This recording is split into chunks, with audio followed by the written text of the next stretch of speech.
Ինչ կասեք Փաշինյանին, եթե հանդիպեք կամ ձեր դիմաց դուրս գա։ Միակ բանը, որ ես կուզեմ, այն է, որ կուզեմ, որ Գյումրիում ժողովուրդը մի քիչ ավելի լավ ապրեն։ Ես մոտ ընդհանրապես ոչ մի բան չկա։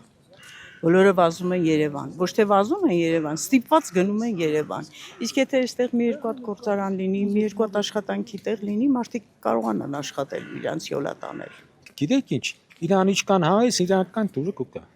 Ինքը չի նայանը։ Ես էլ արդեն զգացել եմ, շուտված եմ զգացել։ Իչքան հայն ավելի բորբոքվի, ավելի դուր կա, սա շատ լավ ինչ եղեր։ Սեն թուրքին, թողնեմ թուրք ինչ կեղնի։ Հան, հայ կարծիքը։ Իրավորմացիքերը ընտրեուշանը ասել էր, ես հիմա մի կնրեք, ձեր գլխին փորձանք եղնի, չլսեցին։ Ես չեմ ուզում հանդիպել, ես եթե հանգարց նույնիսկ գաղապարը չունեմ, ինքը ինչ խոսի, ես իրան տեսա, անմիջապես թեշտում եմ։ Իրան նույնիսկ չեմ լսում, ինչ մնաց թե հանդիպեմ, անտանելի չեմ ուզում հանդիպել։ Որոշ բաներ կա, որ կասեմ, որ սխալ է, որ իրան ստիպում են այդ բանի ցուցակից հանել, չգիտեմ ինչերը մեր ներքին այդ խոհանոցի մեջ թող չմտնի կողքի հարևանը։ Իսկ եթե մտնում են, ուրեմն մենք թող մտնենք իր այնքան բան կա իրանց այդ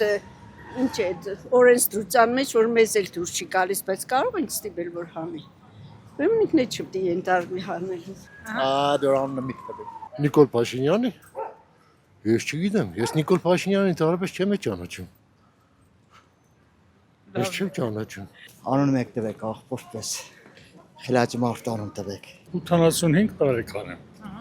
Հələ երբեք այս վիճակի չի եղել մեր երկիրը։ Ոչ մի բան։